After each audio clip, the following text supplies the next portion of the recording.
Bonjour Gilles. Bonjour. Tu es agrumiculteur. Oui. Je ne connaissais pas du tout cette appellation et nous sommes dans le Tarn. Je précise un petit peu la localisation pour expliquer qu'on peut faire pousser aussi, notamment dans le sud de la France, pas mal de variétés. Ouais. Est-ce que tu peux te présenter à ton tour, s'il te plaît? Alors, c'est Gilles Le Pellerin. Je collectionne les agrumes depuis à peu près 10 ans, mais comme je disais, les agrumes sont présents dans la vie depuis presque ma naissance, puisque tout le monde a eu dans la famille des agrumes, que ce soit mes parents, mes grands-parents, mes oncles. Donc le virus, comme je dis chez nous, était déjà présent depuis bien longtemps et on le verra tout à l'heure au fond, c'est suite à un cadeau de mes parents à ma moitié que tout a été déclenché. C'est un pamplemousse citronné et allez, on y va. T'es tombé comment alors? Ce sont tes parents qui Ah ouais, c'est mes parents parce qu'on voulait avoir des agrumes et puis on s'est dit un pamplemousse, un pommelos, pardon, parce que j'ai du mal, il y a des fois je les confonds. Ouais. Et en fait, c'est celui-là. Bon, là il a pris un coup de gel, donc on va en parler après. Ouais. Et donc c'est celui-ci, c'est un pommelos citronné. Il a l'amertume au début, il est en fin de bouche, il va être très citronné. D'accord. Après, on apprend à le cuisiner, donc avec de la menthe, plein de choses, donc ça fait un très bon. Si tu as les noms, je crois que c'est latin, Citrus paradisi. C'est ça. Ouais, n'hésite pas, enfin, les noms comme on les voit aussi, parce que les gens ils font plusieurs recherches, donc si tu as plusieurs appellations, n'hésite pas. Par exemple, là il est un petit peu morflé. De mémoire, ce genre de choses, normalement ça résiste aux alentours de -6, -7. Oui, c'est ça. D'accord. Donc ça veut dire que là, tu as eu des fortes gelées? Oui, on a eu surtout une journée il y a une quinzaine, 3 semaines, où il a fait -8 la nuit, ce qui est souvent la dernière gelée de la nuit la plus dévastatrice, mais la plus embêtante pour les agrumes. Et du coup, ça n'a pas dégelé jusqu'à midi, voire milieu d'après-midi. Et là, ça a été mortel pour. Il a fait -5 après, donc les fruits ont pris cher. Ceux qui sont encore dessus sont en fin de vie, on va dire, entre guillemets. Tu dis mortel, celui-là, il n'est pas bien mortel dans le sens où ça a abîmé vraiment les plants. D'accord. Bon, déjà, toutes les feuilles abîmées comme ça, c'est qu'il y a eu un coup de gel. Ça, on en parlera justement, comment les requinquer et tout. Ouais. Le bout des branches. Ouais. Après, pour le fruit, si on peut, c'est un exemple là, pour montrer vite fait. Ouais. Ça, c'est le résultat du gel sur le fruit. D'accord, ça fait des taches comme ça. Ouais, ça commence. Alors, et ça pourrit. Là, ouais, voilà. Suivant comment le gel prend sur le fruit, ça va abîmer la peau. Et après, ça va pourrir ou tu vas pas avoir forcément de traces de gel sur le fruit. Et il va pourrir directement. Ok, donc là, celui-là. C'est impropre à la consommation parce que déjà le goût change. Ok. Et c'est pas. Ça change le goût, d'accord, le gel. Ouais, ça change le goût. Moi, ça fait un peu comme des balles de tennis. Je sais pas si tu as déjà eu ça quand c'est vraiment très humide. Et... Ouais, ou après, chaque fruit a plus ou moins sa propriété de réagir au gel. Ok. Donc du coup, là, comme les oranges amères, tu vois, elles n'ont quasiment pas bougé. Ici, ouais, ça c'est, tu vois, elles n'ont pas bougé, mais elles pourrissent directement.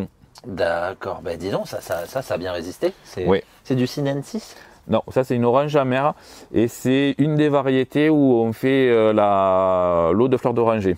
D'accord, c'est quoi le nom? Tu connais c'est le bouquetier de Nice. Bouquetier? Il y a celui-là et celui-là c'est le bouquetier à fleurs, pardon. À fleurs, d'accord. Et il y en a un autre qui s'appelle bouquetier de Nice. Alors, oui, il y a 2 variétés qui se servent. Donc ça résisterait plutôt à -6, -8?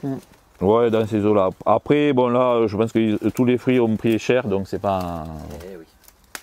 Bon, attends, je vais en profiter. Ah ouais, c'est magnifique. Mais t'embête pas à couper à chaque fois pour. Ah mais si, c'est pour la découverte. J'aime faire partager, donc du coup, là on le voit, tu vois, elle a pris quand tu ouvres, elle a pris le coup de gel et ça se voit à quoi là les rayons en fait. Les rayons, les rayons ou les suprêmes pour les cuistots. D'accord. Et en fait, tu vois, ça, au lieu d'être bien juteux, il est sec, et tu le vois à l'œil, il n'est pas comme d'habitude, quoi. Tout est éclaté et ça va pourrir dans peu de temps, quoi. Justement, tu disais cuistot, donc toi, là, toi, tu es sur une production qui est à destination des restaurants.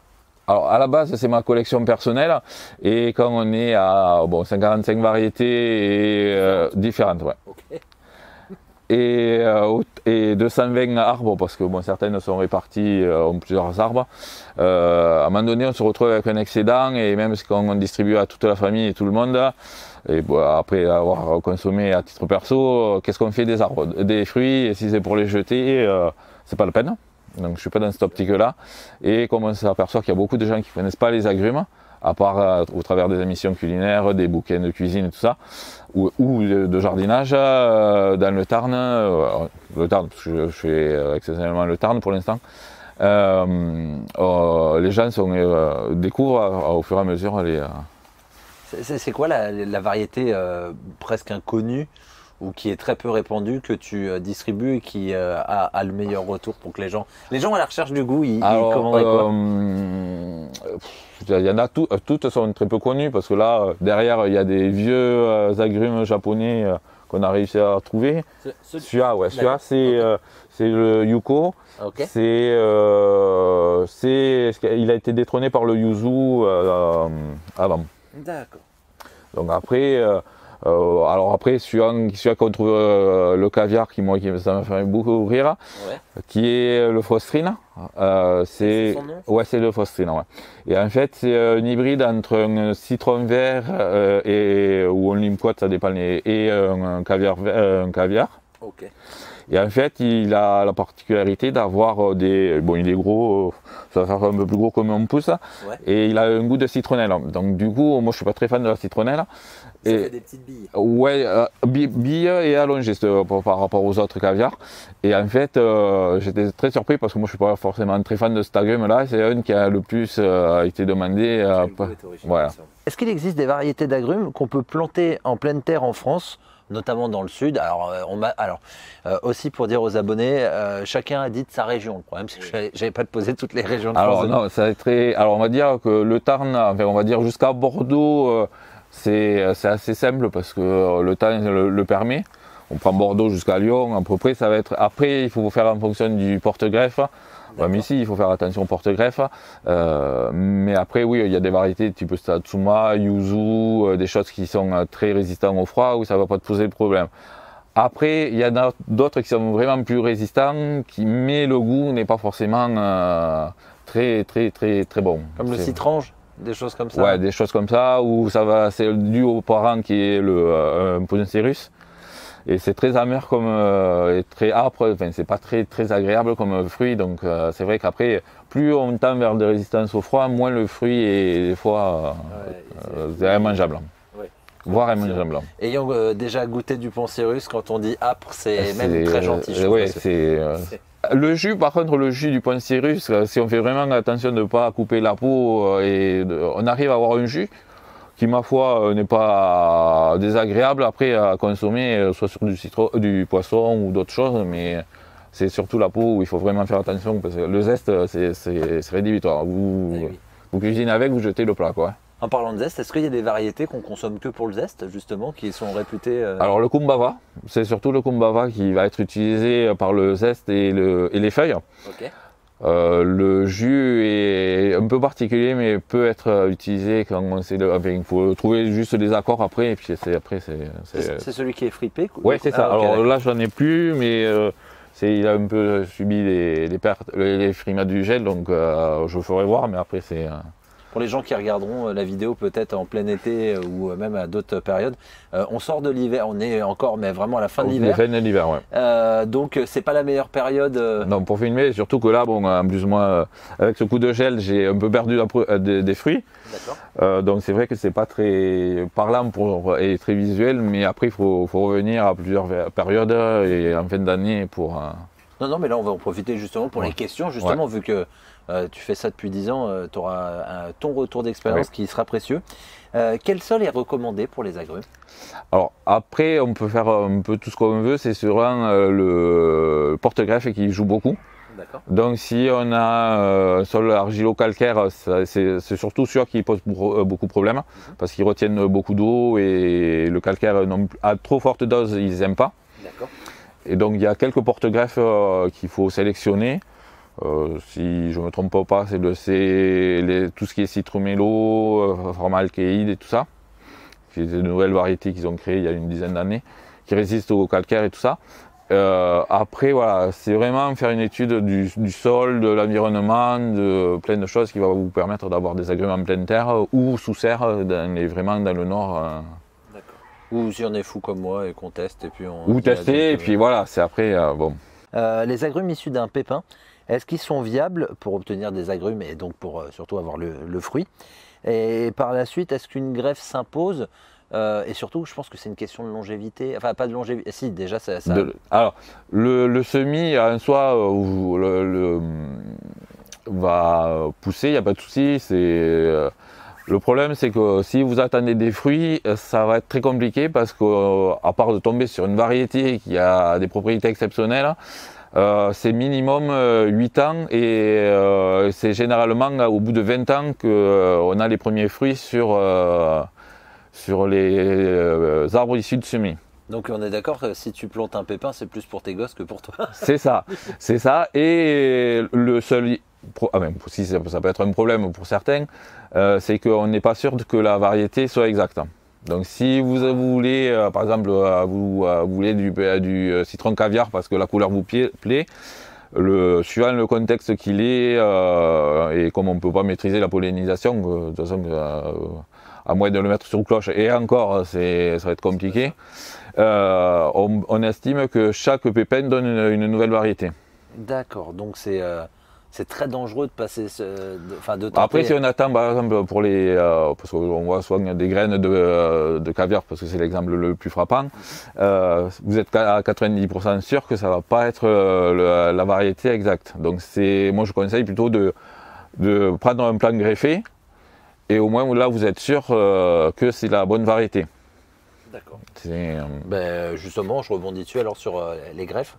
Tu conseilles quoi comme greffe rustique qui tiennent bien les gelées? Alors, il y a tout un panel de porte-greffes, donc ça va du citron Volca, Mariana, qui lui tient à -5 normalement. Et après, le plus, on va avoir le yuzu qui va être aussi utilisé en porte-greffe, le poncirus. Et entre les deux, il y a toute une batterie d'hybrides qui ont été créés par les stations de recherche. D'accord. Les plus connus, c'est le C35 et les citrumello 4455 si je ne me trompe pas, parce que ça c'est vraiment précis pour les variétés. Et c'est vraiment ces variétés-là qui ont des propriétés en plus de résistance au sol qu'il faut vraiment prendre pour avoir ou espérer arriver à avoir des agrumes dans le nord. D'accord, donc on estime toi tu dirais qu'il y a 3-4 oui. Principaux pour la France. Oui, c'est ça. Parce que souvent, quand on va en jardinerie, on achète des choses qui viennent d'Italie. Et est-ce que en général, eux, ils s'orientent naturellement vers le Poncirus? Alors oui, maintenant, oui. Poncirus pas trop, on va dire, parce qu'il faut que les arbres poussent vite pour le commerce, entre guillemets. Ça rentre dans les... ouais. Ah, okay. Parce que, on reviendra, mais par rapport aux Italiens, c'est souvent du Volca qui résiste à -5. Ou des citrumello, maintenant ils se mettent sur les citrumello, ou qui résistent à -10, -12, voire -15 pour les plus résistants. Et en fait, ces deux variétés sont très utilisées parce que la mise en fruit est très rapide. Et c'est des arbres qui poussent très vite et le greffe pousse très vite aussi. Donc il prend ça, non seulement la résistance au froid et la vitalité du porte-greffe. D'accord, c'est très intéressant comme... Parce que le poncirus, oui, il va je te coupe, mais le poncirus, lui, il résiste à -18, mais sur certaines variétés, la mise en fruit, la pousse va être plus poussive, ou après, ça peut arriver que ça pousse très vite, mais ça va être très, très poussif, quoi. Justement, j'ai une question sur la mise à fruit. Il y en a beaucoup qui disent j'ai tenté en pleine terre et ça a poussé, il est en pleine forme, mais il ne fait pas de fruits. Est-ce que tu peux nous expliquer pourquoi? Alors, il y a plusieurs éléments. Il y a déjà la nourriture. Il faut savoir que les agrumes, c'est des plantes très, très, très gourmandes qui épuisent rapidement le sol. C'est aussi, là moi je ne suis pas forcément en permaculture, donc la cadence de nourrissage c'est on va dire tous les 20 jours à peu près. D'accord, j'aurais dit plus souvent, d'accord. Ouais, 20 jours. Après, après c'est toujours pareil, c'est en fonction de l'engrais qu'il y a dans du dosage, patin couffin. Tout ce qui est bio, c'est souvent le NPK, il est de 6, 3, on va dire 9. Ça, on peut le donner presque tous les arrosages, c'est pas un souci. Alors, NPK, pour ceux qui ne connaissent pas, c'est azote, potassium et phosphore. Ouais, c'est ça. Ok. Et après, ils sont très gourmands aussi en oligo-éléments, donc c'est vraiment des plantes qu'il faut nourrir, faire boire, hein, parce qu'ils aiment beaucoup l'eau. D'accord. Mais peut-être pas trop à cause des racines. Ouais, c'est ça. Après, il y a le substrat, parce que là c'est en pot et je parle de substrat, mais le terrain, il faut qu'il soit lourd. Moi je dis lourd parce qu'il faut qu'il retienne les éléments nutritifs, mais suffisamment drainant pour que les racines ont de l'eau mais ne stagnent pas dans l'eau. Donc c'est pour ça que les sols argilo-calcaires, où c'est vraiment comme de la terre pour faire les pots, là, de la glaise ou tout ça, ils vont pas aimer parce qu'ils vont végéter, ça va pourrir et donc du coup l'arbre il va pas grandir et ça. Et après il y a les conditions climatiques.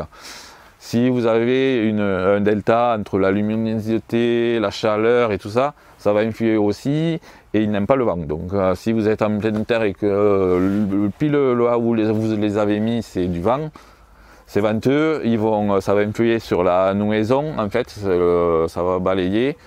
Et sur la pollinisation, ça rentre vraiment dans le problème après de fructification. Donc les vents, c'est vrai qu'on n'en parle pas assez. Et ils n'aiment pas. Ok, donc moi c'est pour ça que je suis en train de faire un gabion à côté de certains agrumes pour justement couper ces vents. Et je ne sais pas si tu as remarqué, mais le peu de fois, moi en tout cas, où j'ai vu des agrumes en pleine terre, c'était proche des murs d'une maison. C'est ça. Bon, après aussi, je pense qu'il y a aussi en fonction de l'orientation, pour qu'ils aient le soleil du matin, pour éviter les gelées, que la gelée de fin de matinée fasse aussi trop de dégâts sur eux. Et c'est pour avoir les premiers rayons et qu'ils se remettent en route assez rapidement. Excellent. D'accord, super. Et c'est pour ça que là, après, vu le nombre qu'il y a aussi ici, on a décidé de les laisser sous serre à l'année, mais ce qui permet aussi d'avoir une floraison plus saine, des fruits plus sains, parce que le vent aussi, quand ça tape sur certaines épines, bon là il n'y en a pas de très grosses épines, mais sur les caviars et tout ça, ou sur les trucs un peu juvéniles, sur les plants juvéniles, le fruit vient taper, et déjà il se mâche et les épines percent le fruit et ça peut être une entrée de maladie, donc du coup, et de pourriture. Ok, donc les vents prohibés. Oui, c'est ça. On va juste revenir un petit peu, tu parlais tout à l'heure de nourrir tes plants. Oui. Tu leur donnes quoi en plus de l'eau, bien sûr, donc tu leur donnes quoi? Tu disais NPK, mais est-ce que tu as des méthodes naturelles pour les nourrir? Nous on a basculé cette année, alors je dis nous parce que bon, on est un couple, mais c'est moi le fer de lance sur ça. Et en fait, on est passé sur de l'amendement naturel, utilisé en agriculture biologique. Ok. Donc là c'est pareil, il faut, je ne vais pas citer de marque parce que toutes ils ont leur spécificité. Et puis bon, voilà. Et en fait il faut garder des choses très nourrissantes. C'est-à-dire avec un NPK assez élevé parce que c'est très gourmand. Donc il y a eu toute une... On peut les faire 2 fois par mois, il faut s'adapter aux produits qu'on a. Il y a surtout une fumure de printemps et d'automne à faire. Donc c'est rajouter d'engrais un peu plus fort, un peu plus costaud. À base de quoi? De fer fer, de tout. Enfin, tout à l'heure tu me disais du sang séché. Ouais, le sang séché, ouais. Là ils ont pris un coup de sang séché, là il n'y a pas longtemps, on commence à voir les effets déjà. Ça fonctionne bien? Ah c'est nickel, oui, parce qu'il y a certains qui étaient jaunes, qui sont devenus verts, donc c'était un manque de fer. D'accord. Et surtout, ce qui est très important aussi pour les agrumes, c'est tout ce qui est oligo-éléments. Donc après, zinc, bore, tout ça, parce que ça rentre dans leur métabolisme pour faire les fruits, les garder, leur niveau de sucrosité, et ainsi de suite. Donc c'est. D'accord. Zinc, bore, ça on peut pas l'avoir en. Alors il y a une grande marque de bio. Alors c'est Solaviol qui fait ça. Ils ont un truc pour les petits, enfin, pour ceux qui n'en ont pas beaucoup, ça va très bien. Ça marche, il faut régulièrement en mettre et ça fonctionne. Ça fonctionne. D'accord, mais sinon tu peux, enfin toi tu as dit le sang séché. Le sang séché, là on va pour le magnésium et le soufre, on va le faire avec de l'engrais foliaire. Donc au prochain traitement ça va être tout mélangé et après ça repart parce que je pars du principe que bon, déjà identifier une carence, c'est assez compliqué, il faut vraiment y être tout le temps pour dessus. Et donc du coup, moi je suis parti sur le fait de dire, de revoir une vision plus globale et de dire que les racines c'est le principal, c'est comme nous, si on n'a pas ce qu'il faut, les sommes qui marchent bien, on dépérit vite. Et donc du coup, moi j'ai axé surtout le... tu peux le regarder, là, c'est des granulés, donc il y a régénération en permanence du sol. Donc, granulés, ouais. Oui, on le verra. Il y en a plusieurs variétés. D'accord. Donc il y a des granulés pour régénérer le sol. D'accord. Bien connu Toujours la même marque? Non, c'est une autre marque. Ah, encore? Vas-y, justement. Là, c'est le bactériosol. Donc ça. Comme ça, on ne nous reprochera pas d'être sur partenariat si on en cite plusieurs. C'est ça. Après, il y a du Végétémus, voilà. Après, c'est ça. Non, c'est pas grave. De toute façon, il faut les retailler. Donc, s'ils sont un peu abîmés, c'est pas grave. Ah, mais on va en parler justement aussi de la taille. Donc voilà, c'est vraiment apporter de la nourriture, de l'eau. Ça aussi, ils sont très gourmands en eau. Donc c'est vrai que si vous êtes dans un endroit où il n'y a pas un puits, où il n'y a que de l'eau, ou je me sens concerné, là, mais donc bonne idée. Ou que vous gardez l'eau, sachez que c'est des agrumes des plantes très consommateurs d'eau. D'accord, donc c'est alors pour vraiment reprendre, donc faudrait du sang pour les requinquer si ça va pas. De l'eau, mais pas non plus que ça trempe dans l'eau. C'est ça, il faut que ça goûte ou que quand vous arrosez, on va dire au bout d'une minute, il n'y a plus d'eau dans le pot, quoi. Tu m'avais dit un truc juste avant, jamais de coupelle sous... Oui, la coupelle, parce que beaucoup de gens pensent qu'une coupelle sous les agrumes c'est top, et en fait non, parce qu'en fait ça maintient de l'eau dans le substrat. Et en fait, l'eau est un des éléments qui va faire pourrir les racines, et donc du coup, à terme, l'agrume va mourir. Donc c'est ça aussi. Après, ça passe aussi par des substrats un peu étudiés. Et en fait, on a vu beaucoup de choses pendant ces années. Bon, chacun essaye de faire ce qu'il veut, ses propres expériences. Et en fait, moi, je me suis aperçu avec mon expérience que rien ne vaut un substrat un peu lourd et drainant. Donc en fait, c'est souvent quand je rempote, il y a en bas un fond d'argile, de billes d'argile. Je précise aux gens, tu fais toi-même. Ouais, je suis devenu juste au boutiste là sur ça. C'est bien et ça va intéresser les gens. Tu fais toi-même la terre, enfin la terre, le mélange, le substrat, tu dis. Et donc, comment tu le fais? Eh bien, en fait, c'est par exemple, on peut faire par exemple pour 10 volumes du substrat final, on va faire par exemple 70 de terre végétale, un de sable ou 1,5 de sable suivant l'aspect de la terre. Okay. Et en complément du fumier de cheval, de poule, tout ce qu'on peut avoir. C'est pas très... Voilà. Okay. Après, à une époque, je mettais aussi du terreau, mais là, c'est un peu plus par rapport à mon éthique de sauvegarde de la terre. Je trouve ça un peu dommage de consommer des ressources à l'autre bout du monde qu'on fait venir, comme la tourbe qui détruire des écosystèmes. Bon, ça, si on peut s'en passer, c'est d'autant mieux. Je le fais moi, ouais. D'accord, ok, c'est vachement important. On va aborder un autre sujet qui fait peur aux gens et tu vas nous rassurer là-dessus. Tu t'es pris aussi des gelées. Oui. Alors toi, tu me dis dans la serre, tu te mets hors gel, mais vraiment... juste hors gel. Ils sont réglés, c'est des petits chauffages là, comme ça, avec un thermostat. Et en fait, je me maintiens en hors gel à 2. Alors on a eu, il y a eu plusieurs épisodes de gel, donc ils n'étaient pas sous serre au mois de décembre, donc ils ont pris un petit coup de gel, donc ça n'a pas plus gêné que ça. Ouais. Le problème, c'est que c'est pendant au moins des fêtes, niveau sur janvier, on a eu un premier jour à moins 10, mais ça n'a pas trop fait de dégâts parce qu'après ça a dégelé dans la journée, et ça, ils le supportent, c'est pas un souci.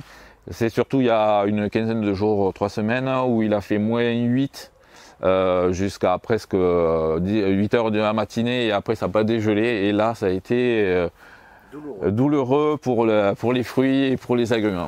Alors, est-ce que tu peux nous dire, là, est-ce qu'ils sont morts? Non. J'ai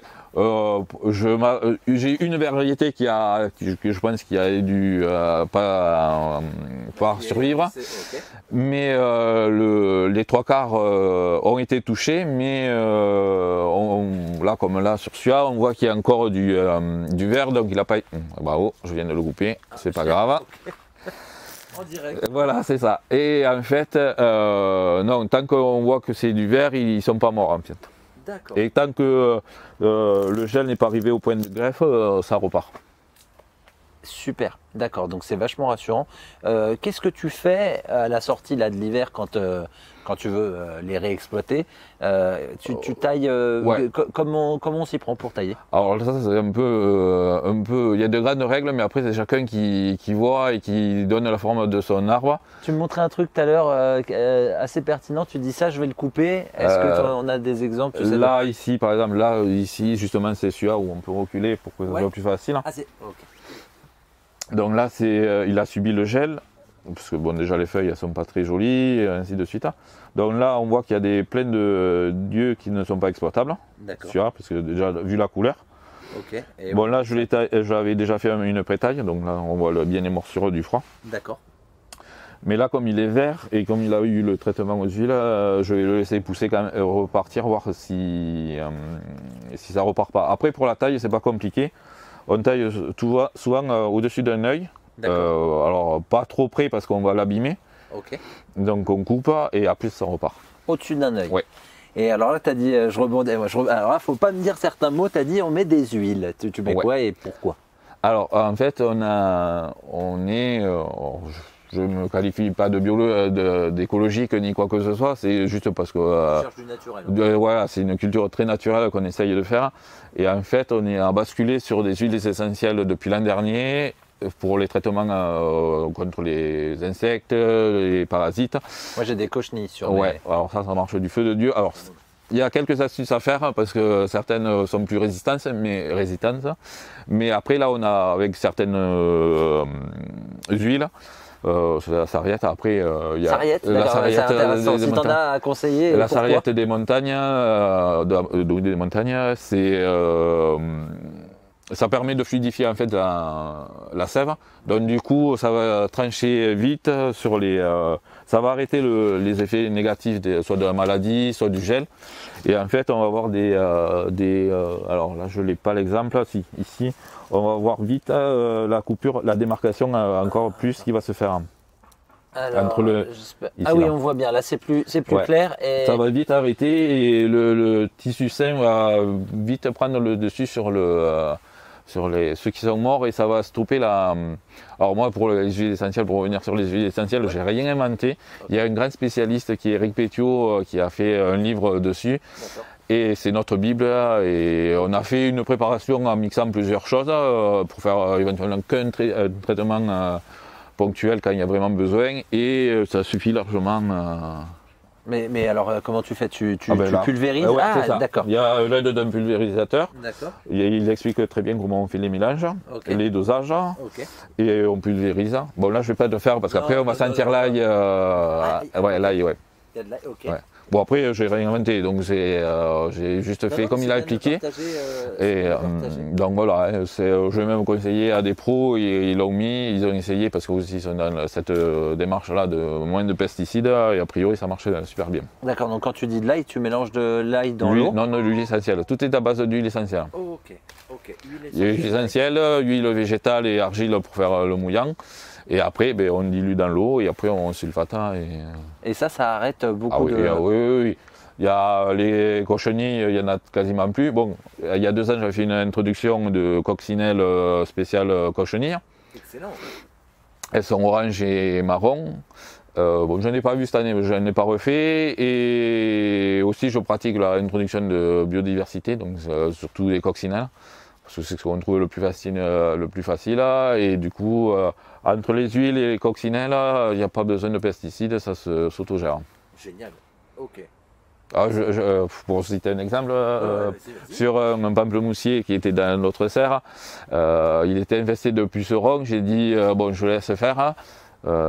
J'ai pas eu le temps dans la semaine, ça a été colonisé par les coccinelles, on a vu les larves ont né et on va dire une grosse semaine il n'y avait plus de de pucerons sur les. La nature a bien fait les choses. Ça, c'est excellent.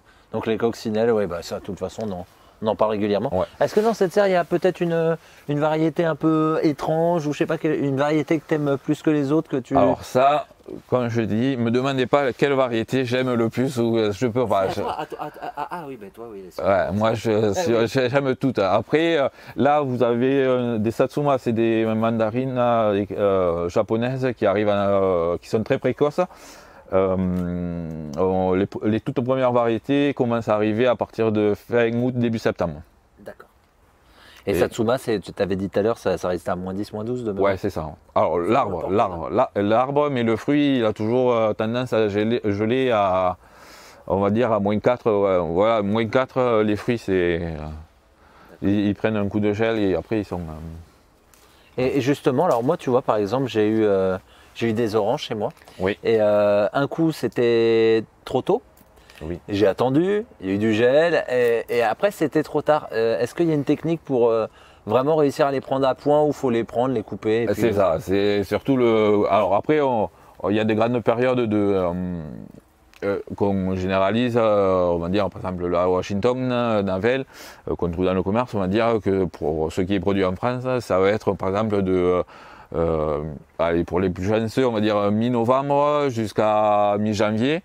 Mais après, suivant quand le fruit est venu, on peut avoir des maturités plus précoces, donc du coup les manger plus tôt et voilà, c'est vraiment après goûter l'expérience après qui fait que qu'on peut les D'accord, il n'y a pas une petite clé, une petite technique. Après, déjà parce que je ne me permettrai pas de dire ça parce que c'est vraiment goûter au fur et à mesure. Après, oui, on sait la période appropriée que ça va être, mais des fois, on a des surprises. Des fois, de laisser vieillir un fruit dessus, ça va être juste comme les satsuma de cet arbre-là. Au début, elles vont être très acides, et puis plus on va l'accueillir tard, plus ça va être un bonbon sucré. Donc, en fonction de la maturité, si on l'aime en sous-maturité ou en sur-maturité, le fruit n'a pas forcément le même goût. L'acidité, le sucre, c'est ça. Tout ça. Après, le fruit évolue. D'accord, mais il est beau, hein. Je le regarde en même temps. Ça se voit qu'il résiste quand même un petit peu plus parce que... Alors là aussi, c'est un peu surprenant. Des fois, il y a des arbres qui... on peut dire que la taille vont faire qu'ils vont résister, mais des fois, on est surpris, ils vont prendre un pet, et puis d'autres tout petits vont résister encore mieux. Ouais. Et alors, souvent, quand on va en pépinière, on voit des fruits. Alors moi, j'ai vu un arbre, il devait faire 60 cm, et il avait comme un citron énorme, mais qui devait faire 30 cm. Mais j'exagère pas, tu sais, un gros... Alors je dis citron, je ne l'ai pas goûté, ça devait être un agrume, mais on aurait dit un citron. Et qu'est-ce qu'ils font pour que les fruits... Ils les poussent. Ils sont poussés, donc ça veut dire qu'ils mettent beaucoup d'engrais. Souvent, ils les taillent, ils laissent quelques fruits. Comme ça, le fruit prend toute la sève et il grossit. D'accord. Oui, il n'y en avait pas beaucoup, donc c'est vraiment pour qu'ils... Et ça, c'est une technique sûrement pour que ce soit... Je pense que c'est une technique de vente pour faire attirer l'œil. Ça, des fruits comme ça, là, des plants comme ça, ça vous en voyez pas beaucoup, quoi. Alors ça, c'est quoi?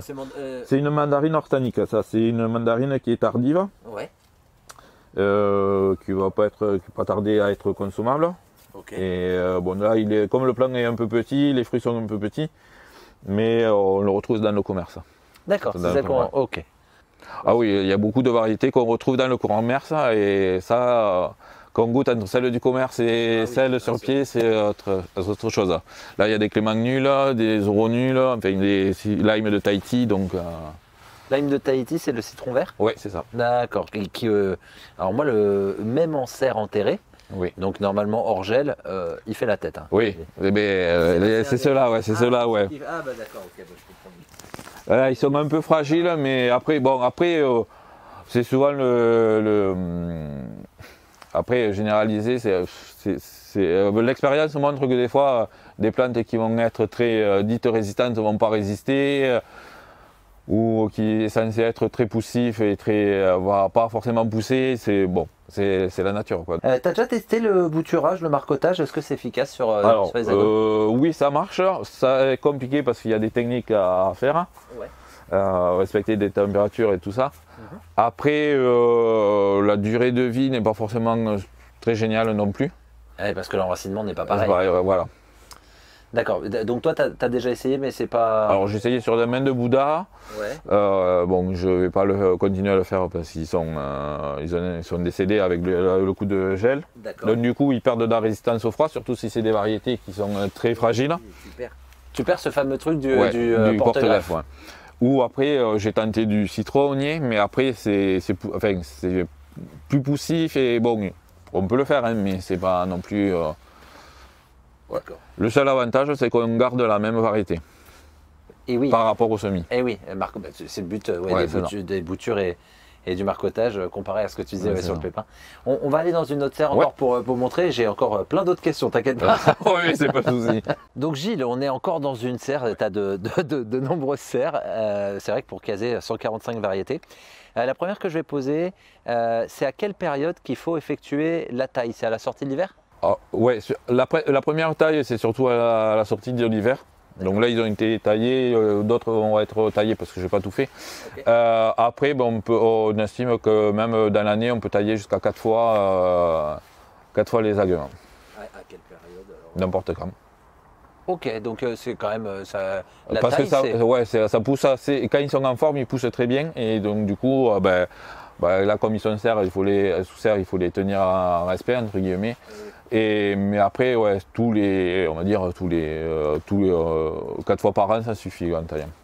Ok, et alors là on est dans la zone des Italiens. Des Italiens parce qu'ils viennent d'Italie, parce qu'il a fallu augmenter un peu le nombre d'arbres assez rapidement. Donc, les Italiens sont très réputés.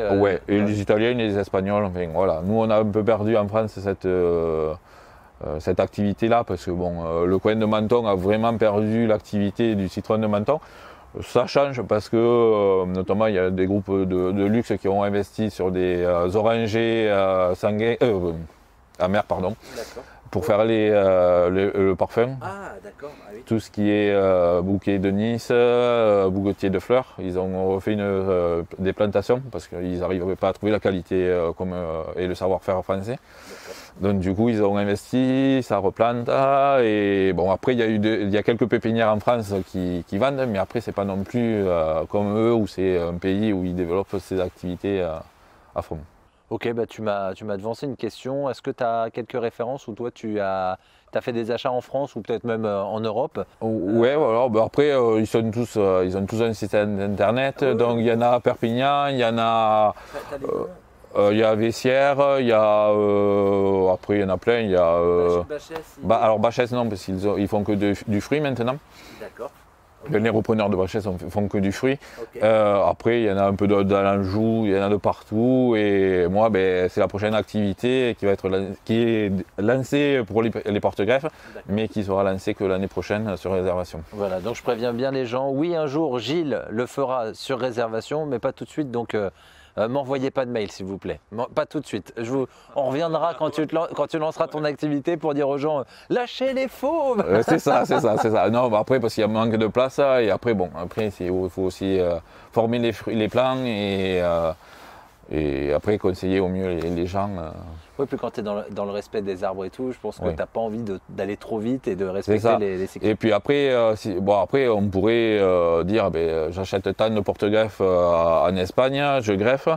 Je ne dis pas que ça ne m'arrivera pas, mais je veux dire après c'est compliqué d'être dans une éthique où on fait pousser et de faire former les arbres. Après, je pourrais être intéressé par l'argent et vite,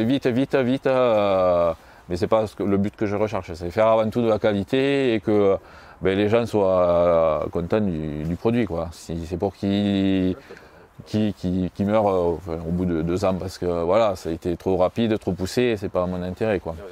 Voilà. Dis-moi, tu me dis donc tu as 145 variétés, oui. Tu as une idée le plus gros collectionneur, il est à combien? On sait combien il existe? Alors, les 2 plus grosses collections françaises connues à ce jour, c'est entre 900 et 1000 variétés, voire 2000 à 1200 à une époque. Et alors, ça peut paraître énorme, mais tu me disais que de toute façon, dès que tu fais du croisement entre 2 variétés, tu peux obtenir tout de suite une nouvelle variété. Oui, c'est ça. Alors, c'est ça pour ça aussi que le semis est intéressant, surtout pour ça, parce que le semis, on part du principe que le semis d'une variété à 90% de donner une nouvelle variété. Donc le maintien des collections se fait essentiellement par greffage ou après comme à l'INRA par prélèvement d'une partie de la graine, et là au moins on est sûr de la... C'est comme ça qu'ils arrivent à assainir les variétés qui ont des problèmes de maladies qu'ils ont fait, par exemple pour citer le glis qui est un agrume jamaïcain naturel. Okay. Il a eu beaucoup de maladies et ils sont allés prélever plusieurs variétés. Graines qu'ils ont fait pousser, et sur je crois que c'est l'enveloppe de mémoire, ils prélèvent une partie de l'enveloppe et au moins ils arrivent à assainir la variété, et au moins et après ils rediffusent avec des matériaux sains. D'accord, bah je ne savais pas qu'on allait jusque là. Ah, oui, parce qu'on a une station en France. Voilà, au début, elle a été quand on avait les colonies à Tanger, enfin oui, à Tanger, si je ne me trompe pas. Et après, ils l'ont fait migrer en Corse. D'accord. Et là, c'est une des plus grosses collections même du monde, où ils ont, on va dire, 1200 variétés, plus tout ce qu'ils créent, qu'ils génèrent. Et eux, après, ils redistribuent. Là, ils recommencent à redistribuer parce qu'ils avaient le problème de la maladie des oliviers. Donc, du coup, ils avaient arrêté tout. Okay. Donc là, maintenant, ils y sont arrivés. Et en fait, voilà, c'est souvent la greffe qui permet de maintenir les variétés. Le semis, on est quasiment sûr d'avoir une nouvelle variété à chaque fois. Oui, tu disais une chance sur 9, sur 10. 10, oui, ouais. Et en fait, et du coup, pour citer un autre exemple, moi je vais faire un croisement, par exemple, là c'est une orange sanguine. Ouais. Là, il va y avoir une pollinisation avec une bergamote, si je veux faire un exemple. Bergamote sanguine. ça peut arriver. Moi, je vais faire cette variété avec cette variété, mais un autre collectionneur, il va faire le même croisement. Il va pas, même si c'est le même génome, il n'aura pas le même croisement que le même fruit.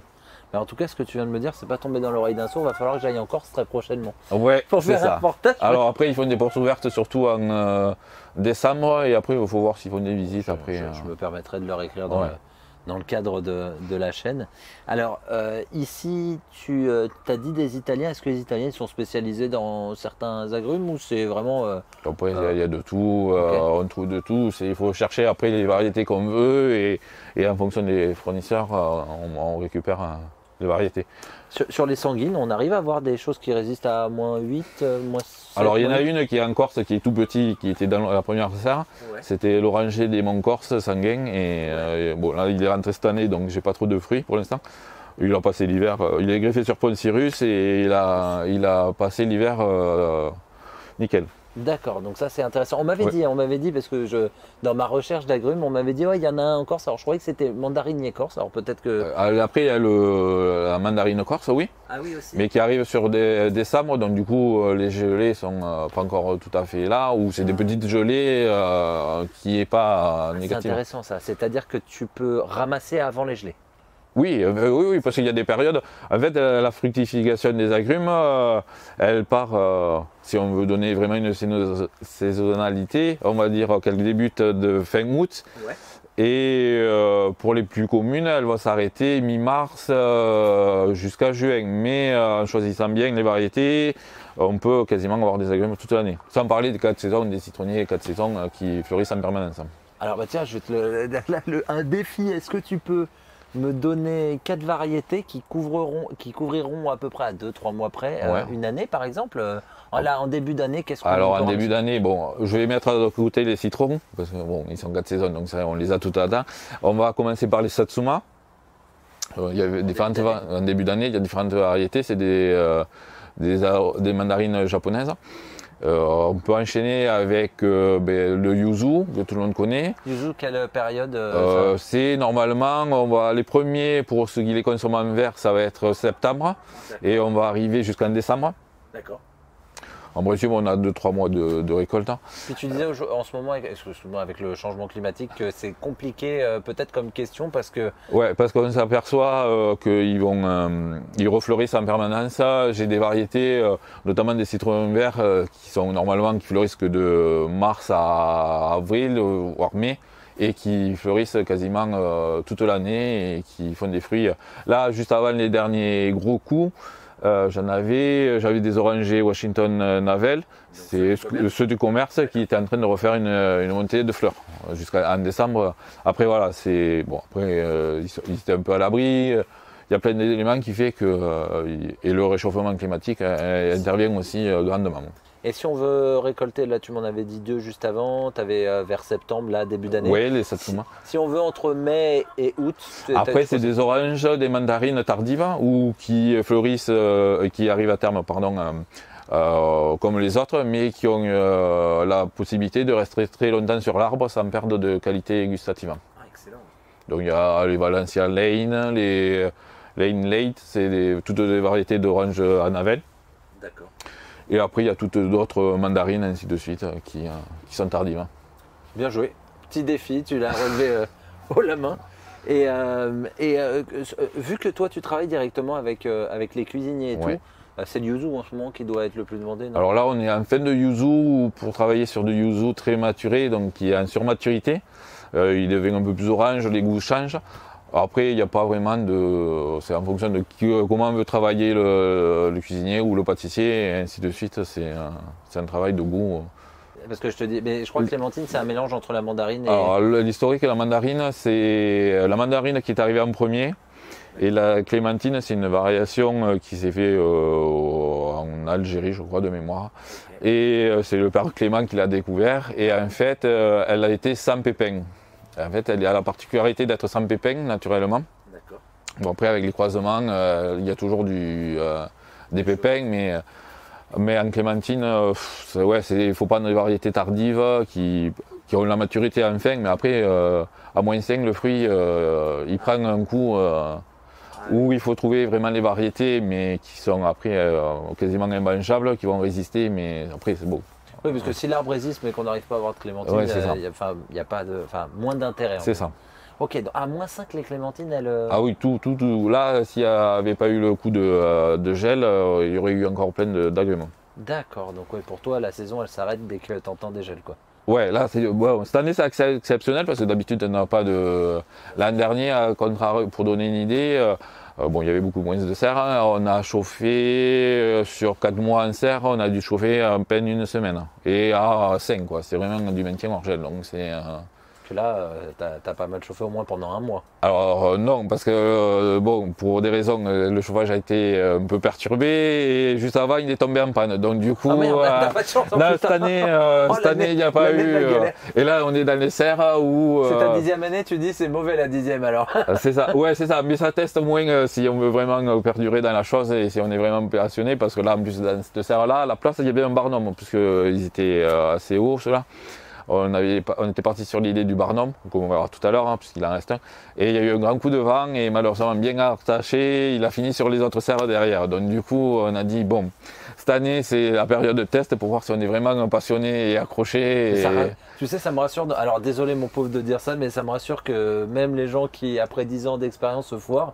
Parce que moi, j'ai l'impression d'enchaîner déjà 3 ans de conneries, donc, et d'erreurs. Mais on en apprend tous les jours. Après, ceux qui... après, on rentre dans des réflexions personnelles, mais on en apprend tous les jours. Je veux dire, je vais faire ça dans une serre, mais même dans une autre serre, ça va pas marcher. Donc du coup, on en apprend tous les jours. Donc il faut rester très observateur. Et puis voilà, c'est vraiment... Ok, non mais c'est rassurant pour les gens qui vont se lancer. Et puis bon, après, si on croit que tout est acquis, c'est là où on fait des grosses conneries et qu'on perd tout. Donc après, faut rester observateur, être attentif. Parfois savoir se remettre en question. Ah oui, là, il y a les poules qui viennent visiter. Mais c'est génial, attends, je montre. Tu te sers justement de leur fiente pour alors non, parce que c'est... Bon, déjà, il faudrait en avoir une beaucoup plus. D'accord. C'est surtout... Vous lui donnez beaucoup à manger. Ouais, c'est ça. Et puis, c'est surtout une aide aussi auxiliaire pour la lutte.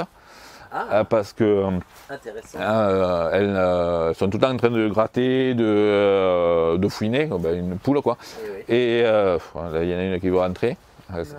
Non, dans l'autre serre, parce qu'elle a dû faire. Et en fait, on s'est aperçu qu'il y avait beaucoup moins de parasites depuis. Donc bon là, elles arrivent à gratter, sur les peaux, parce que je montre aux gens quand même, tes peaux sont quand même assez hauts. Oui, elles sont agiles, il n'y a pas de souci. Bon là, elles vont être parquées parce qu'à force, Elles abîment un peu trop quand elles grattent trop. Mais voilà, c'est souvent à l'été, en fin d'automne, qu'elles sont libres de circuler de partout. D'accord, mais ça peut être c'est un outil, oui, c'est... Ok. Est-ce que tu as d'autres petites combines pour la préservation, protection? Le voile d'hivernage, tu as recours même en serre ou... Non, non. Là, la seule chose on est en train de se poser la question, c'est éventuellement redoubler avec une bâche à bulles, mais bon, c'est... D'accord, en plus. Tiens, il y a ton ami. C'est ça. Non, c'est génial. Bon, on va voir l'autre. Alors, c'est un barnum, l'autre. Ouais, c'est le barnum, c'est là où il y a encore le plus de fruits. Là, pour montrer à tes abonnés, si tu veux, il commence à repartir là, déjà. Lui, c'était. Ah, à partir déjà. Ouais, Alors, tu regardes, donc c'est au milieu. Là, je vais y arriver. Un petit bourgeon. Ouais. Ça, c'est un orangé. Ok. Washington. Et là, c'est encore plus marquant ici. Ici, il repart. Et ça veut dire que ça va repartir. Ah, ça repart, oui. Alors, l'agrume a la particularité de ne pas avoir un œil à bois ou à fruits. Il fait les deux. Il va faire une tige. Souvent, c'est sur les nouveaux tiges où il y a des fruits. Et donc, ça fait fleurir et ainsi de suite. Donc là, tu as un petit peu plus. C'est plus la production actuelle. Alors c'est ce qui reste, donc là il y a des kumquats, des oranges amères, des oranges sanguines et des kumquats aussi encore, et d'autres oranges, il y a beaucoup de variétés. D'accord. Ah, il y en a un qui a... Mais t'en as qu'un seul qui a morflé ici, j'ai l'impression. Dans cette serre, ouais, mais en fait il était dehors, enfin c'était un peu particulier cette année, donc du coup c'est comme je dis, c'est l'année test de beaucoup de choses. Avant le départ?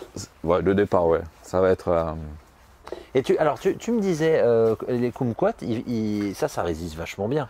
Ouais, le fruit il résiste à, je crois que sans dire de bêtises, je crois que c'est à moins 6, moins 10 sans problème. Hein. D'accord, c'est magnifique. Bon. Il a quel âge lui par exemple? Là, il doit avoir une dizaine d'années, je pense. Ah ouais, ça se voit. Il est magnifique. Hop, et alors moi les kumquats ça doit être encore une autre variété parce que moi ça ressemble plus à celui derrière toi, je vais montrer aux gens. Alors celui-ci, Ouais, ça c'est mes parents qui me l'auront donné parce qu'ils ne l'utilisent pas, donc du coup ils ont dit bon, récupère-le. Mais c'est sur celui-là qu'on voit le long, le Nagami. Voilà, Nagami, d'accord, c'est le nom. J'ai remarqué entre Satsuma, Nagami, il y a quand même beaucoup d'agrumes asiatiques. Ouais. Ça vient surtout de cette zone-là. Après c'est réparti sur le monde. Mais les trois quarts des agrumes viennent de l'Asie et de tout ce cercle-là. Et surtout, j'ai l'impression qu'en Asie, tout à l'heure, il me semble que tu parlais d'un agrume de Jamaïque. L'Asie, comparé à la Jamaïque, on a plus de climat qui ressemble au nôtre en Asie. Ouais, mais ils sont plus humides, plus humides. Aussi. Ouais, ils sont dégelés, mais c'est surtout que en fait, c'est eux qui ont sauvegardé le plus de variétés que voilà. Et après, nous, c'est remonté avec les Médicis, tout ça, c'est revenu lors des conquêtes. Après, en France, on n'en avait pas particulièrement. C'est un fruit importé. Sous les rois, il y a les orangeraies dans des châteaux de Louis XIV. C'est eux qui ont importé. Et après, après il y a eu la dissémination naturelle parce que les agrumes qu'on a maintenant, en gros, c'est pas les agrumes primitifs. C'est des variétés qu'on ne pourra jamais recréer parce que et ils s'en créent en permanence. Donc, il y a eu trop de pollinisation. Ouais, c'est ça. Et puis après, il y a les ancestraux qui appelaient pamplemousse, les gros pamplemousses, pas le pomelos. Les oranges amères et les cédras, c'est en gros les trois premières variétés et les mandarines. Et de là, avec des croisements complexes à donner, ou naturels ou faits par l'homme, toutes les variétés qui existent. En croissance rapide, celui qui voudrait mettre ça dans sa serre, même pas pour le consommer, mais pour quelque chose de très gros, très visuel. Croissance rapide, c'est... Oui, il y a ce qu'on leur donne, la nourriture, après, il faut les acheter un peu haut si vous voulez avoir des jolis volumes. Mais après, c'est les soins qu'on donne qui fait que ça va pousser vite ou pas. Et on parlait un tout petit peu de taille tout à l'heure. Est-ce qu'il y a une petite taille pour rafraîchir à faire, tu sais, pour que le soleil rentre? Est-ce qu'il faut Alors couper au ouais, milieu? c'est ce qu'on appelle, ce qui limite aussi beaucoup de maladies. C'est en fait, bon là ils ont été taillés. C'est toujours garder le centre de l'agrume sans branche. D'accord. Donc en fait, on va couper tout ce qui va rentrer et après tout ce qui croise. Toutes les branches qui se croisent, on les coupe parce que c'est pas. Ouais, là, je les ai taillées, donc j'ai pas trop d'exemples. Et après, il faut surtout penser à garder, par exemple, celle-là, les garder pour quand je couperai cela, pour régénérer l'arbre, en fait. Il faut toujours penser à avoir en taille l'éclaircissement du centre et garder quand même quelques branches pour arriver à régénérer l'arbre, parce que après, si on fait pousser les agrumes sur de trop vieilles branches, ils vont être chétifs, ils vont pas petits et ça va pas rien donner, quoi. On va parler un peu production, vu que c'est quand même ton cœur de métier. Quand on dit agrumiculteur, c'est avant tout pour l'agrume, donc pour le fruit. On peut dire le fruit pour l'agrume. Oui, oui. Pour le fruit. Pour avoir une idée dans les meilleures conditions, alors on va prendre celui-ci. Ça a l'air d'être un orangé, si je dis pas de bêtises. Amer. Tu peux sortir combien sur une année environ sur un arbre dans les meilleures conditions? Alors après, il y a des rendements. Alors les rendements sont un peu. Pas secret, mais un peu. Non, c'est pas secret, c'est parce qu'il y a pas très peu de producteurs et qu'il n'y a pas beaucoup de données. Mais par exemple sur les citronniers, on va dire qui commencent à avoir une dizaine d'années, on va dans les meilleures conditions et quand il est en pleine production, on peut aller jusqu'à 25 kg par arbre. Ah oui, quand même. Ouais. Et pour un arbre de quelle taille? Encore 10 ans, on est un peu plus gros que ça va être. Celui. Ouais. Donc ça c'est un oranger sanguin. Mais là on est déjà, bon ils sont un peu petites, mais on doit être à 5-6 kg d'agrumes. D'accord, il doit faire 1,50 m à peu près. Ouais. Combien tu m'as dit, excuse-moi, 5-6 kg?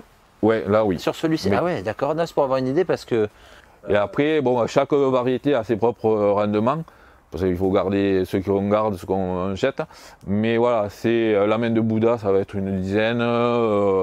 Le citron vert, ça va être 25 kg. Enfin, ça va être après. Bon, après, ici, après, dans d'autres conditions, ça va être plus, ainsi de suite. Mais voilà. D'accord, non, mais c'était pour avoir une idée, parce que moi, j'ai pas encore d'idée de combien ça fournit. Ils sont encore trop petits. C'était pour savoir justement ceux qui commencent à arriver à notre taille, comme celui-ci, justement, pour savoir un petit peu à quoi fallait s'attendre. Ok, bon, je vais profiter aussi de cette vidéo vu qu'on risque d'être regardé par des gens qui aiment les agrumes. Tu fais des échanges si des gens, toi par exemple, si quelqu'un a quelque chose que tu n'as pas, est-ce que tu... Alors oui, je fais, mais alors c'est très limité parce que... alors ouais, j'étais sur... il y a un site qui est, si on peut le citer, c'est fruitier.net, qui est aux échanges. Je limite parce que à une époque, j'avais quasiment tout mis et j'avais des demandes de 15 variétés. À chaque demande, j'ai dit non. Donc très mauvaise idée là que j'ai eu de dire ça. Non, parce que je fais de l'échange, je fais de l'échange avec n'importe qui, mais après c'est voilà, il faut avoir déjà eu des échanges et tout ça, parce que bon. Je mettrai de toute façon ton Facebook comme ça, ce sera beaucoup plus simple pour après, les gens. Voilà, après c'est un peu voilà, c'est pas pour être méchant, mais les gens profitent un peu. Ah bon mais non, c'est pas vrai. Et ça c'est bon, c'est pas. Non, moi justement quand je parlais d'échange, c'est parce que toi tu cherches à améliorer, c'est bien sûr sous condition que les gens aient des choses à te proposer. À la base, je suis un collectionneur, donc je les veux tous, donc on se restreint un peu, mais voilà. Oui, je partage, mais sous condition, quoi. C'est à condition qu'il y ait quelque chose. Ah, oui, je comprends tout à fait. J'ai un ami qui est sur fruitier.net. On leur fait de la pub parce que l'idée est géniale de base, mais c'est vrai qu'il y en a beaucoup qui viennent pour trouver le mouton à 5 pattes, mais il y en a aussi qui viennent pour se gaver. C'est ça. Après, c'est les intentions des gens qu'on ne sait pas derrière, donc c'est bon, c'est pas. Comme partout. C'est ça. Il faut faire attention. J'ai pour ma part plus de questions d'abonnés. Est-ce que toi, tu as quelque chose, je sais pas, pour les gens qui voudraient se lancer non, mais je peux vous faire voir une orange sanguine. Alors, avec plaisir. Bon, ça, c'est toujours... Comment ça se fait que c'est une variété ou est-ce que c'est une anomalie qui fait que... Ça doit être une mutation à un moment donné et qui est marqué dans les codes génétiques et qui fait que voilà. Et puis après on cherche le sanguin a des propriétés sur la santé qui est vraiment. C'est mieux une orange sanguine qu'une orange par exemple en propriété? Je crois que de mémoire le rouge, il y a une molécule qui fait que ça rentre dans le corps humain et qui est bénéfique quoi. Après je connais pas trop les détails. Donc là voilà. Donc là c'est une orange sanguine. Elle n'est pas normalement elle doit être encore plus rouge. Mais ça c'est le choix. C'est marrant, il y a de l'orange aussi. Il y a orange et en fait elle commence vert, jaune et orange, et après il y a quelques points qui commencent à devenir rouges, et plus ça va, plus elle est à maturité rouge. Est-ce que tu peux nous détailler un peu, alors on dit quoi, des quartiers? Est-ce que tu peux un peu nous expliquer? Là, ça c'est le zeste. D'accord. Le zeste ou l'albédo, la partie blanche. D'accord. Après on a les quartiers. Ou les suprêmes, enfin la suprême c'est quand on parle en cuisine. D'accord. Mais le centre, et après il n'y a pas de pépins, mais voilà. En gros, c'est les. C'est comme ça que ça fonctionne. Ok. Et tu disais donc il y a une propriété. Bon après les gens en commentaire, s'il y en a qui savent justement, on va pas se mouiller là-dessus, on va laisser les autres. Ok. Et ça je pense c'est très demandé les oranges sanguines. Oui, c'est quelque chose qui attire beaucoup l'œil et qui est très visuel. Après on a d'autres variétés qui sont assez spectaculaires aussi. Là il y a une Bizarria. Aussi, c'est une. Une Bizarria. On dirait un Kumbaba, justement. Je me suis trompé dans le nom, mais c'est une cannelée. Elle est vendue Bizarria, c'est pour ça que je me suis trompé, mais c'est une cannelée. Génial, c'est bizarre. Et ça, au goût, ça ressemblerait à quoi? Ça, c'est une orange amérin, donc c'est assez âpre. Ok, et ça, les gens ils te le prennent pourquoi, par exemple quand, ça peut être utilisé pour faire après. Je vais poser cela. Vas-y. Et bien après, ça peut être pour faire des desserts un peu de présentation ou des choses comme ça après. Parce que quand vous coupez. J'ai pas l'impression. Alors attends, je vais faire un focus. J'ai pas l'impression qu'il y ait grand chose, à moins que c'est. Voilà, elles sont petites, donc c'est vrai que. Après, l'orange amère, on n'a pas forcément beaucoup de chair. Je peux me permettre de sentir. Excuse-moi, je vais en profiter. Merci beaucoup. Je vais vous montrer alors déjà. Ça, on dirait une clémentine qui aurait pas encore été assez mûre, justement. Un peu verte. Oui. Ça, mais après, c'est à la base. Attends, si je le mets là, non, c'est pas. Vaut mieux le laisser dans le pot. Il y a un intérêt. Alors moi, c'est peut-être par superstition, mais tous les fruits, par exemple, là j'ai un oranger, les fruits après le coup de froid, ils font la tronche, donc je peux plus les consommer. Oui. Je pense que le laisser sous l'arbre, ça doit être sympa parce que ça doit peut-être le renourrir ou. Alors, moi, je ne les mettrai pas parce que comme il y a de la pourriture, tu sais pas ce que tu peux avoir comme germe et ça peut venir à pourrir tes racines. Ah, bah punaise, alors tu changes totalement et c'est vrai que c'est pas bête. C'est parce que. C'est même. Moi, je l'évite parce que personnellement, à part quelques-unes là. Oui, j'allais dire, tu me parles de pourriture, mais regarde par exemple. En fait, ça c'est le produit que j'utilise pour régénérer le sol. Ouais. Et en fait, il peut, dans certaines conditions, générer de la pourriture sur ces granulés-là. Mais c'est pas grave ça. Non, parce que c'est les bonnes bactéries qui permettent de régénérer le sol. Sur le fruit, je ne sais pas qu'est-ce qui se développe comme bactérie. Donc, tu peux avoir de la mauvaise comme de la bonne. Et qui viennent te polluer l'arbre et te faire de la pourriture et générer d'autres maladies. Parce que il y a des maladies qui sont spécifiques aux agrumes. Et ça peut les déclencher s'il est tolérant et qu'il est comme nous, par exemple la varicelle qu'on a en permanence dans le corps et qui fait le zona pour certaines personnes. Là, il y a eu un souci en plus, on les avait mis sur le conacier, voilà, ça y est. Et en fait, il y a une maladie qui est propre au conacier, que là, avec ces conditions, a été transmise aux agrumes. Donc ça a perturbé tous les fruits. En plus, on a eu une période où il avait fait beaucoup de pluie, donc ça n'a pas aidé. Donc en fait, les fruits tapaient, se mâchaient et la pourriture se mettait, entre autres avec l'aide du conacier dessus. Donc c'est vrai que c'est méticuleux, il faut vraiment tout surveiller. Ok. Okay, alors c'est facile, mais c'est compliqué à la fois. C'est de toute façon, quand on se lance dedans, c'est pas parce qu'on cherche un truc simple. Une autre question, parce que donc on parle beaucoup de greffe. Quand tu rempotes, toi tu me disais que tu mettais un peu de terre par-dessus quand ça se tassait. Il n'y a pas de problème de maladie possible si on recouvre le point de greffe par exemple? Est-ce que tu as rencontré ça? Non, parce que ça c'est un truc que je veille. C'est vrai qu'il est une des clés, enfin une des clés si on peut, une des choses, c'est éviter de recouvrir le point de greffe. Sûrement, j'ai jamais essayé, mais si on analyse un peu vite fait, ça veut dire que le porte-greffe risque de mourir et on va se retrouver sûrement sur du bouturage et qui n'est pas forcément génial après pour la suite. D'accord. Oui, ça ira pas chercher. Là, on le voit ici, là c'est le porte-greffe et ça a été greffé là.